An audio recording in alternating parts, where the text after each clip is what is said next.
मेरी भाई की शादियाँ हो गई थी दोनों की, एक तो कर लाया था, एक की थी, तो अपनी बीवी बच्चों में लगे हुए थे। वो 2 बहनें थी, वो शादीशुदा थी, वो अपनी फैमिली में लगी हुई थी, कहती हम छोड़ के नहीं आ सकते। पापा थे, बचा कौन, मैं और मेरी बहन। मेरी एक बहन थी, वो अनपढ़ थी, दिखने में भी अच्छी नहीं थी, अनपढ़ थी, बड़ी भूली, जैसे कहते उसे पता ही नहीं था कुछ। बचा कौन, मैं और पापा। पापा का भी यही हाल था, उन्हें भी कुछ पता नहीं था क्योंकि पढ़े लिखे नहीं थे ना हमारे घर में कोई। तो बची कौन, मैं।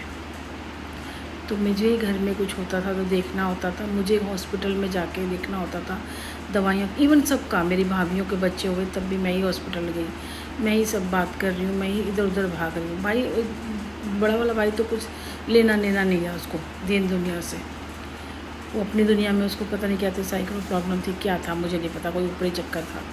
छोटे भाई का भी यही हाल था। ये लोग थे बस नाम के लिए लड़के थे, बाकी कुछ नहीं था इनका। सबके लिए भाग रहे हैं, भाभीियों के लिए भाग रहे हैं, माँ के लिए भाग रहे हैं, बाप के लिए भाग रहे हैं।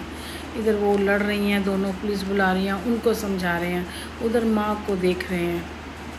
और अपना जॉब भी करती थी मैं, उस टाइम मैं काम करती थी, इंस्टीट्यूट जाती थी, लेकिन इंस्टीट्यूट में भी काम करती थी, लड़कियों को सिखाती थी। जब घर आती थी तो गली मोहल्ले के सारे लोग आते थे जो मेरे से काम करवाते थे, वो करती थी। फिर बाद में बाहर भी जाती थी, जैसे कोई लोग बुलाते थे ना शादियों वगैरह के लिए, तैयार होने के लिए या किसी चीज़ के लिए, मैंने बनाया हुआ था अपना बैग, मैं उठा के वहाँ भी जाती थी। तो सुबह 7 बजे से लेकर रात को 8-9 बजे तक मेरा यही रूटीन रहता था। तो जिसने भी मुझे बर्बाद किया ना, उसका बहुत बहुत शुक्रिया। मैं आपको 100 गुना दूंगी। मैं नहीं दे पाई, मेरे एक्चुअली मैं कौन देने वाली होती, मेरे ईश्वर देंगे आपको 100 गुना, जो भी आपने मुझे कुछ दिया होगा, अच्छा बुरा।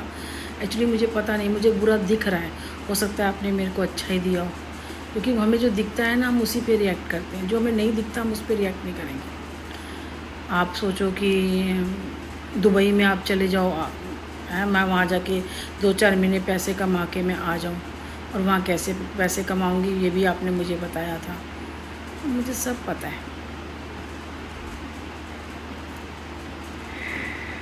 ठीक है ना। पर मैं एक बात जानती हूँ, कोई जो मोमडन होता है ना, मोमडन होता है, अगर वो एक सच्चा मुसलमान जो होगा ना, वो इस तरह की कोई चीज़ें नहीं करेगा, बर्बाद करना, ये करना, वो करना, क्योंकि वो भी 7-5 वक्त का नमाज़ पढ़ेगा, रोज़े रखेगा, हज करने जाएगा, ईश्वर में लीन होगा। और मेरे कोई मज़हब ये नहीं बताता कि कोई बेगुनाह को आप उसके हाथ धो के पीछे पड़ जाओ और इसको कर लो। और एक चीज़ और मुझे सुनील ने ही बताई थी, मुझे जो जैसा बताता है ना, मैं उसका नाम लेके, मैं अपना लेबल लगा के नहीं बनाती, क्योंकि मैंने कहा ना मैं ईश्वर को बहुत मानती हूँ। तो सुनील को, कि वो मोमडनों में रहा है, तो सुनील ने एक बारी मुझे कहा था कि जो मोमडन होते हैं ना, वो किसी ने बोला था कि जो सजदा करते हैं ना, हम झुकते हैं, मतलब सजदा करते हैं, वो सिर्फ अल्लाह के सामने करते हैं और किसी के सामने नहीं करते।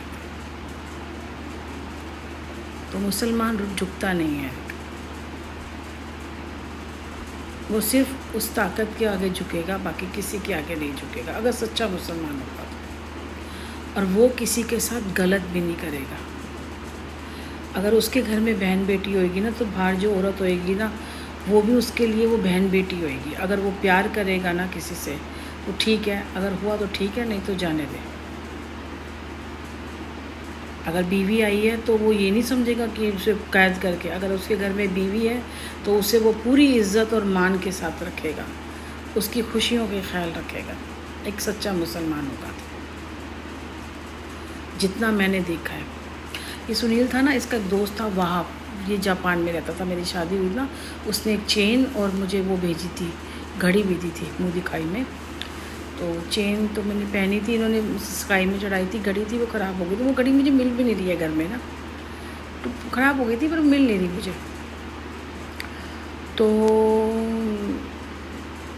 मेरी जब इससे बात हो रही थी ना, तो मेरी उससे बात, उसने वहीं पे किसी जापानीज़ से शादी करी है, बच्चे हो गए, वो वहीं पे सेटल है, वो अब आना नहीं चाहता, पाकिस्तान में उसका घर है। तो एक बारी बात हुई, जब ये बहुत कर रहा था, तो मैंने उसे बताया कि नहीं भैया ये करते हैं, ये करते हैं, तो उसने भी मुझे ही गलत